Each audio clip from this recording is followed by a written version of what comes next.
If you are hyper ambitious but don't know what to do with your life, I can promise you there is a better path than trying to start a business on your own and figure it all out for yourself.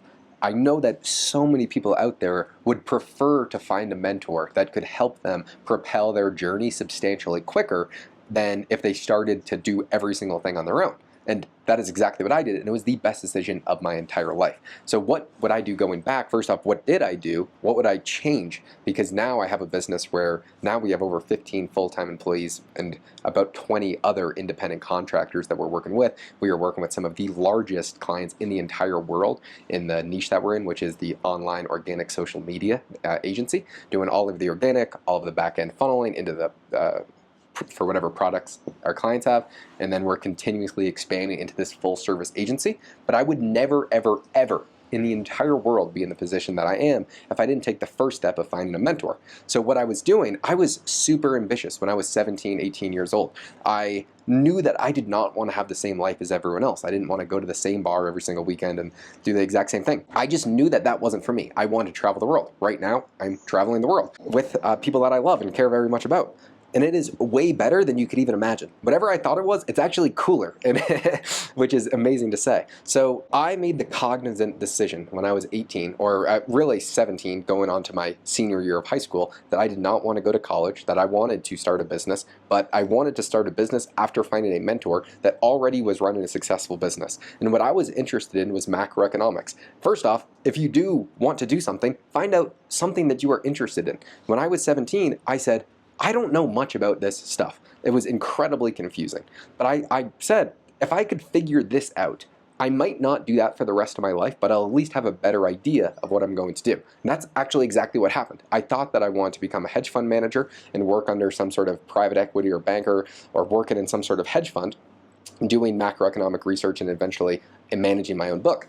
But you can make hundreds of millions of dollars doing anything. So define whatever it is you're interested in. If it's coding, just allocate multiple hours per day to studying coding. If it's AI, study multiple hours of AI. Because if you are going to apprentice yourself under someone, you have to have a skill that is useful for them. And I started with macroeconomics. And what I was doing was I was listening to at least 10 hours worth of podcasts per day. If I wasn't listening to a podcast, I was reading some sort of finance, business, or macroeconomics book. And what I would do was every single time there was a guest being interviewed or a person that was interviewing, I would reach out and send a personalized message, why I thought that episode was great, what I learned from it, and then ask for some sort of advice back. And I would do that continuously for every single person. And if you're doing that, if you're listening to 10 podcasts per day, I'm messaging at least 10 of those guests. And my entire goal was to figure out, what do I have to do to work for you for free? I'm 18, I have no experience. I just want to get into the business, and I understand that having this leg up is exactly what I need to show me what I need to do. If you show me what to work hard towards, I'll do anything. But when you're ambitious, but young and naive, you don't know what exactly to work hard towards. So if I was doing that over, I would have changed it up a little bit. I would have continuously reached out to those people. And what I was doing, I was writing a weekly blog, going over all of my thoughts and some trades that I was thinking of executing and how I was going to execute them using different option strategies. And I was emailing that to every single person that would respond back to me, saying, hey, here's the work, here's what I'm thinking about. I would love any feedback that you have. Because I thought if these people could see the work in my thought process, they would at least have a better chance of understanding who I am and maybe giving me a shot of allowing me to work for them. It didn't work, but the key concept that I was doing was not just consuming 10 hours of information. If I could go back, I would go to producing more. So I probably would have made a daily video of what I learned on a day-to-day basis, and I would email that to every single person that I was reaching out to and said, hey, here's my thoughts on what's going on right now. I would love some sort of feedback, because you really learn a substantially more amount when you are producing. Think about it. How much more do you learn if you realize you have to teach someone a concept? You probably realize right when you start teaching, you don't actually understand the concept that well. And you don't understand it because when you're listening or when you're reading, you're only understanding under 25% of the information. A genuine question, the last book that you read, what percentage of that book do you remember fully? It's probably less than 10%. Same thing with all these podcasts. And so you can continuously wrap out these podcasts and expedite your learning curve, but to actually turn that into detrimental understanding, you need to teach it back out. to where you are taking the concepts, putting it in your own words, and starting to cultivate it into your own ideas and understand all the research that you're doing. So if I could go back, it doesn't matter what fucking space I was in. If it was AI now or social media, I would just be going over what I was learning on a day-to-day basis. And I would do that via video and probably a blog as well, because writing allows you to take all these thoughts that you have and string them together a lot more methodically. And for a video, you have to be a better communicator, which is something that is so important, because if someone is going to take you on as an apprentice, they are not betting that you are exceptional at anything, because they understand that you're not. If you're 18, the raw reality is you are not exceptional at anything. It's impossible to be exceptional at something working a year at it, or 2 years at it, or even 3 years at it. You can be very good and solve an incredible skill, but you are not going to have any degree of mastery. So what they're doing is betting on the person, that you as the individual are going to thrive in any environment. And the way that you can do that is by being able to express your thoughts effectively and talking with confidence and having the ability to state your opinion, which most 18-year-olds cannot do for the life of them, because I was in this position. I had never spoken intelligently in my entire life. I'd never had an intellectual conversation. All you do is talk about your buddies about chicks or fucking drinking or something stupid like sports. It's never cultivating what you're learning, having a grasp of that information, and trying to regurgitate it with your own ideological viewpoint on the world. And so if I was trying to find a mentor and I was 18 years old, I would be still reaching out to every single podcast of someone that I was inspired by, that I thought I would learn to get a lot of valuable information if I could apprentice myself under that person. And then I would want to consistently show them the information that I know. So I would be doing probably a daily newsletter and a daily video going over what I was learning, how it was impacting me, where I thought the trends were heading. And I would be sending that to an email list of all these people that I was cultivating after sending a incredibly unique perspective of an email to them.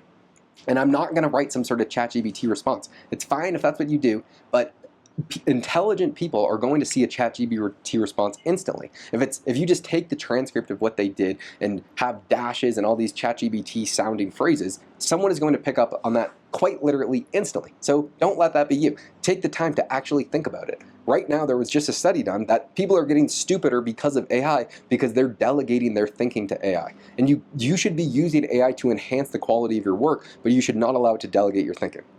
So anyway, going back to finding a mentor, if I was hyper ambitious, but knew that finding a mentor helped me way more than starting it on my own. All right, my mic just died. Hopefully this is still gonna work. You don't just get to know someone over the phone. The best way is in person. And so as I was continuously trying to be a better communicator by making videos and by writing blogs and trying to get all of this word salad that you don't understand, if I was studying AI or anything all day, every day, I would be trying to produce as much of that into tangible knowledge and actually make it my own thoughts. So by making the videos, making the blog posts, sending it to every single person, every single day of why I thought that I would be a great fit for working them, and just trying to get them to start to see me and understand me. The other thing that I would do, that I did when I was 18, was I went to my first conference. And so when I went to my first conference, I met one of my best friends today. His name is Justin. And we were philosophically very aligned. He's a 35-year-old guy, or actually he might be 40 now. But anyway, we were both very interested in macroeconomics for the sake of the sport. It was fun to learn. And so what we started to do was talk every single night as what we were learning, how we thought it was impacting the world, and that allowed me to start to express a lot of the thoughts that I had into tangible things. And when you're battling a philosophical argument and starting to understand someone else's perspective, it makes you a better communicator, but it also allows you to dump all your thoughts. But going to these conferences, meeting people buy from people. They take chances on people. It's never just some random person on the other side of the screen. So the more facial awareness and the more you can grow your network, the better advantage you're going to have at finding a mentor. And it's not easy. It took me like 11 months of grinding every single day. And that does not sound like a long time in the grand scheme of things, but when you're going through this every single day and getting zero results, it is fucking disheartening. And so what ended up working for me is I got this guy's logo tattooed on my leg, and I flew across the country and I asked him for a job. His name's George Gammon. And because of George, because I got a mentor, I worked for him for a few years. I actually still work for him. It is now parlayed that into solving a problem. Because what you start to realize when you find a mentor is All business is solving problems. And so I started with macroeconomic research, but George did not need help with that. That's what I was hired for. What I ended up getting good at and started to turn a business into was fixing and improving his social media, because it didn't matter how well his research was if no one watched it. It's how do you get people to watch his videos? And that's the psychology of viewers. And so that's how do you understand, like, what do these people that get so many views understand that we don't? And that's reverse engineering what they're doing and trying to implement it. And then it was going to his friends like Ken McElroy, who is a multi-billionaire. He has 10,000 units, who's now a great client, and it's going spectacular. But it was, hey dude, I think that if you did these 6 things, your channel would take off, you would get a lot more views and impressions, and that would help a lot. And then that parlayed into working with other people by just helping and solving the problems that they had. They did not need macroeconomic research, they needed help growing online, because building their brand helped them grow their business, and that was substantial. So now that turned into a full agency that we have today.